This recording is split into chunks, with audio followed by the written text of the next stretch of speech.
어르신들한테도 반응을 잘해 주셔야 돼. 어르신들이 반응이 없죠? 네. 그래도 이야기를 해야 돼. 아시죠? 네.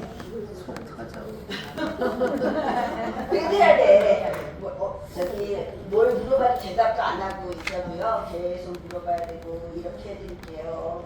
서비스 제공할 때는 항상 이야기를 해야 되는 거죠. 배웠잖아. 그쵸? 네. 자, 우리 신체적 학대 106페이지요. 신체적 학대 보셨고요. 네, 전기 끊었다, 단절시켰다, 난방 끊었다, 전기, 뭐 수도, 가스, 그리고 그 밑에 보시면 불필요한 약물이나 주사를 강제로 복용하거나 투입하게 한다. 그리고 일시킨다. 여기 있잖아요. 노동시키는 거. 일을 하도록 강요한다. 노동을 강요한다. 노동 강요하는 건 무슨 학대? 신체적 학대. 몸을 쓰는 거잖아. 몸을 쓰는 거. 신체적 학대. 두 번째는요. 정서적 학대예요. 정서적 학대. 정서적으로 학대하는 거. 기분 상하게 하는 거야. 기분 상하게 하는 거. 기분 나쁘다. 기분 상하게. 불쾌하게 하는 거. 말로 불쾌하게 할 수도 있지만 행동으로 불쾌하게 할 수도 있잖아요. 말로 하는 건 뭐예요? 비난, 모욕, 위협, 협박은 말로 하는 언어죠. 그리고 비언어적 행위는요, 행동이나 태도예요. 태도나 행동이 불쾌하다. 그러면 정서적 학대. 정서적 학대에서요, 가장 중요한 건요, 무시하는 거야. 대답 안 하는 거예요. 물어봐도 무시하고, 쳐다보지 않고 무시한다. 그리고 여기는 없는 사람 취급하는 거야. 투명인간. 학대예요. 학대. 투명인간 취급하는 거. 말을 걸지 않거나 대화하지 않는다. 말과 행동을 지속적으로 무시하고 반응을 보이지 않는다. 그리고 일상생활을 할 때 타 가구원과 별도로 하게 한다. 같이 밥 안 먹는 거, 식사 같이 안 하는 거 이런 것들이 정서적 학대에 들어갑니다. 그리고 이제 친구 만나는 거 싫어하고 연락하는 거 방해하고 방문하는 거 싫어하고 뭐 이성교제 방해하고 위성교제 방해하는 거 무슨 학대? 정서적 학대. 정서적 학대. 그리고 협박한다. 죽이겠다고 협박한다. 뭐 시설로 보내겠다고 협박한다. 네, 나가라고 소리 지른다. 고함 지른다. 혐오스러운 말을 한다. 수치심을 느끼게 하는 모욕적인 말을 한다. 창피를 준다.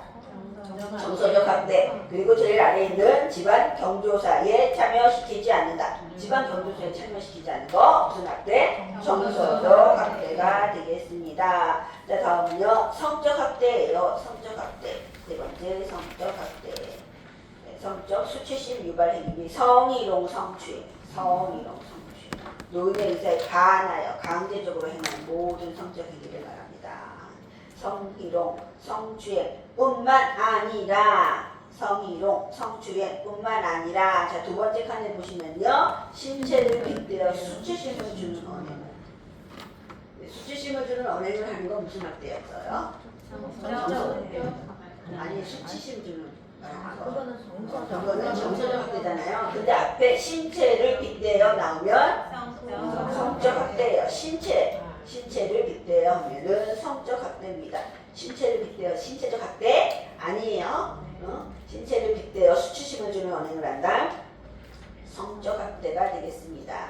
사람들이 보고 있음에도 불구하고 노인의 성적, 신체의 부위를 드러내고 옷 또는 기저귀를 교체한다. 무슨 학대? 성적 학대가 되겠습니다. 뭐 스크린으로 가리지 않고 가림막으로 가리지 않고 기저귀를 교체한다. 성적 학대가 되겠습니다. 자, 다음은요. 경제적 학대예요. 그래서 경제적 학대는 돈을 뺏는 거야. 착취. 당사자의 동의 없이 사용한다. 당사자의 동의 없이 사용한다는 거는 뺏어가는 거예요. 착취하는 거죠. 그래서 착취하거나 노동을 했는데 노동에 대한 합당한 보상, 정당한 보상을 하지 않는 거. 합당한 보상, 정당한 보상을 하지 않는 거 무슨 학대? 경제적 학대입니다. 그래서 세부학대 내용 보시면요. 가로챈다, 착취. 가로챈다, 그리고 저축, 주식 등의 일부러 사용한다. 사용하는 거. 마음대로 쓰는 거, 착취하는 거예요. 가로채거나 사용한다, 빼앗는다, 착취한다. 그리고 첫 번째 칸에 제일 아래에 뭐라고 써져 있어요? 노동에 대한 대가를 정당하게 지급하지 않는다. 합당한 보상하지 않는 거예요. 합당한 보상하지 않는 거고요. 그 밑에 칸에 유언장의 내용을 변조한다. 유언장 변조. 유언장 왜 변조해요? 돈 때문이잖아요. 돈 때문이죠? 뭐 다른 걸 변조할 게 없어요. 돈 때문입니다. 그래서 유언장의 내용을 변조한다 나오면 무슨 학대? 경제적 학대예요. 노인부양 전제로 재산 상속을 약속받거나 재산을 증여받았으나 부양 의무를 이행하지 않는다. 네, 경제적 학대가 되겠습니다. 자, 다음 다섯 번째는 방임이에요. 방임. 뭐 방치하면 방임이다 이렇게 생각할 수가 있는데 시험용은 근데 그냥 일상적인 건요 방치했어 그럼 방임이야 이렇게 생각하잖아요. 근데 시험용은 두 가지 기억하시면 된다 그랬잖아요. 뭐예요? 의식주하고 의료야. 의식주하고 의료가 들어가야 방임이에요. 의식주는 뭐예요? 의 옷이잖아요. 옷 찢어진 옷, 더러운 옷. 식은요 밥 안 줘. 주는요 집이야 집. 컨테이너에 산다. 의료는요 병원에 안 모시고 간다. 아픈데 약을 안 주고 틀니를 안 해드리고 보청기를 안 해드리고. 그래서 세부학된 내용을 보시면요 스스로 식사하기 힘든 노인을 방치한다. 식이잖아. 식주에서 그렇죠? 배변하기 어려운 노인을 방치한다. 그리고 스스로 청결 유지, 빨래, 식이에요? 의예요. 빨래 안 한다. 안정된 주거 공간, 주잖아, 주. 그리고 부적절한 공간, 의식주, 컨테이너 등에 거주하는 것을 방치한다. 여름에 집이 너무 덥다. 겨울에 집이 너무 춥다. 이런 거 방임이 되겠습니다.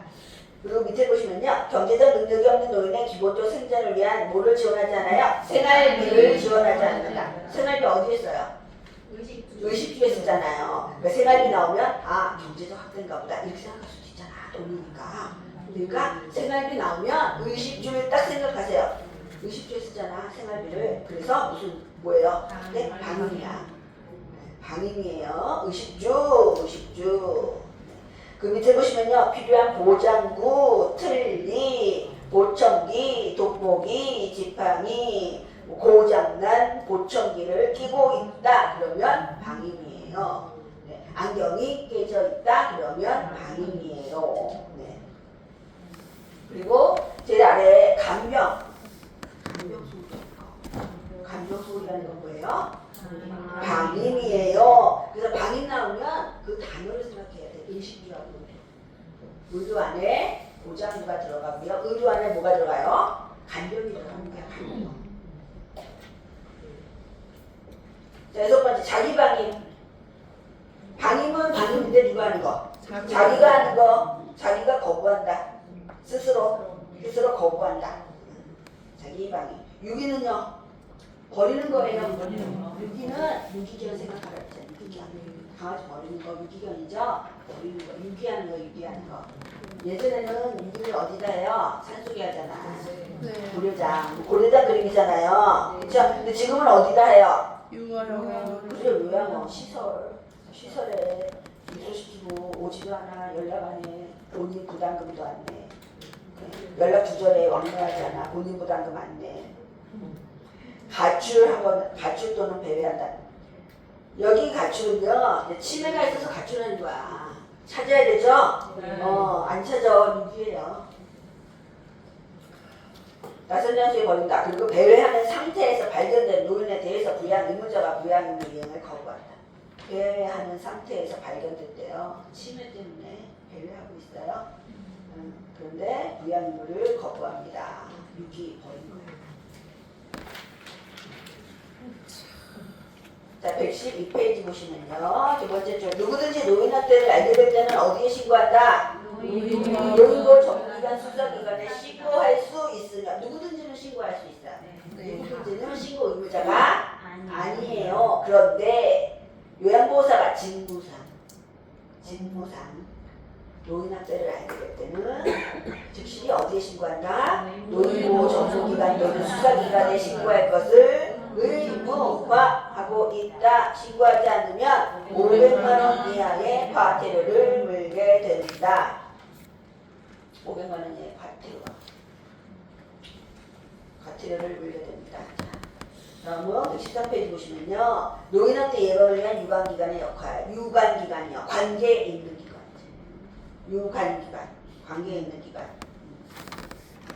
자, 표를 보시면요. 노인한테 예방을 위한 유관기관 8가지가 있어요. 자, 첫 번째 보건복지부 보겠습니다. 보건복지부에서는요. 노인복지시설에 대한 행정, 재정적 지원을 합니다. 다음 노인보호 전문기관 보겠습니다. 노인보호 전문기관, 노인 학대를 알게 될 때 뭐예요? 신고하고요. 학대 판정, 학대 사례 판정에 대한 자문, 학대 사례에 대한 사례 관리 절차를 지원한다. 그리고 누구를 대상으로 노인 학대 예방 교육을 한다? 일반인을 대상으로. 이용자를 대상으로 노인 학대 예방 교육은 어디서 한다? 노인복지시설. 그 밑에 있죠? 네. 자, 노인복지시설은요, 요양원이야, 요양원. 요양원이에요. 요양원에서는요, 네. 자, 시설 내에 요양원 안에서 노인학대 의심 사례 및 학대 사례를 발견했어요. 그럼 신고해야 돼요. 노인보호 전문기관 또는 수사기관에 신고해야 되고요. 그 밑에 시설 내 종사자 및 이용자를 대상으로 노인학대 예방 교육을 실시한다. 그래서 그 이용자를 대상으로 시설 내 종사자도 이게 노인학대 예방 교육이요, 인권교육이에요. 인권교육 안에 우리 인권교육 해야 된다 그랬죠? 네. 인권교육 안에 노인학대 예방 교육 같이 들어있어요. 1년에 몇 번 해야 돼요? 한 번 이상. 1년에 한 번 이상이야. 2년에 한 번 한다면 틀려요. 1년에 한 번 이상. 1년에 한 번 이상. 자, 사법경찰. 사법경찰은요, 네, 노인학대 신고 사례에 대해서 현장 조사를 갈 때 뭐 한다 그랬어요? 동행해줘. 동행에 협조해줘. 같이 가준단 말이야. 같이 가줘요. 그리고 학대 신고 학대 신고를 노인보호 전문기관에 신고를 하면 노인보호 전문기관에 여기 직원이 나가는 거고, 우리 경찰서에도 신고하잖아요. 경찰서에 신고하면 사법경찰이 나가는 거예요. 같이 갈 수도 있어요. 동행에 협조할 수가 있어요. 노인보호 전문기관 직원이 거기 그 학대 행한 학대 행위자가 경찰 조직 폭력배다. 혼자서 가기가 무섭다. 그럼 경찰관한테 가서 같이 동행에 협조해 주세요. 그러면 사법경찰이 동행에 협조를 합니다. 그리고 경찰이기 때문에 수사해요. 수사를 전담합니다. 그 밑에 보시면 의료기관에서는 두 번째 줄 노인 학대 판정을 위한 의학적인 진단, 소견, 증언, 진술을 합니다. 법률기관에서는요, 피해 노인의 법률적인 보호를 하고요, 후견인을 지정해요. 후견인, 법률적인 거잖아요. 자, 이렇게 해서 우리 지난번에 3장 했어요. 그쵸? 네. 문제를 확인을 좀 해볼게요. 문제는 안 풀어본 것 같아요.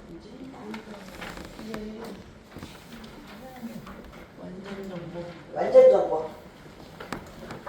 문제를 해야지 내가 알고 있는지 모르고 있는지를 알 수 있어요. 네. 이게 책을 볼 때는 나 다 아는 것 같아. 맞아요.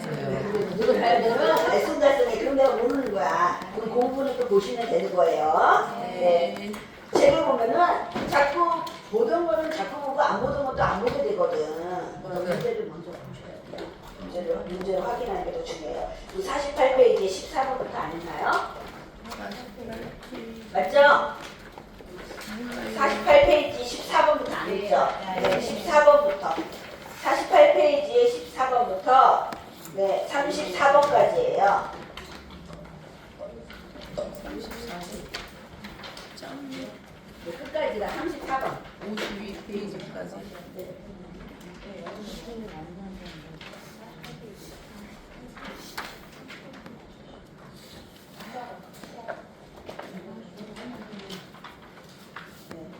48페이지에 14번부터 48페이지에 14번.